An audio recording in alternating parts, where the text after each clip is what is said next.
Want to transform your video projects into stunning geographical explorations? Let's jump right into After Effects.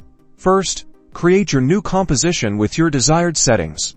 This will be the canvas for your animation. Now, we need to get our geographic data. You can import map images directly, use pre-built map assets, or access geographical data from third-party sources.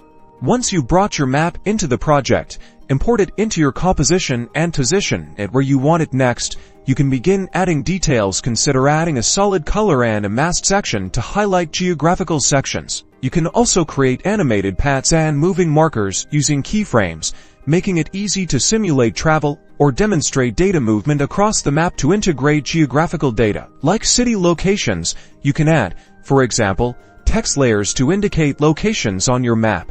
For added visual depth, you could add shadows or glow effects. You could also use layer styles to enhance the look and feel of your geographical elements. Make your map animations more exciting by utilizing animation presets or by creating custom animations. Use these techniques to create mesmerizing geographical storytelling. Now go create your fantastic geo layers.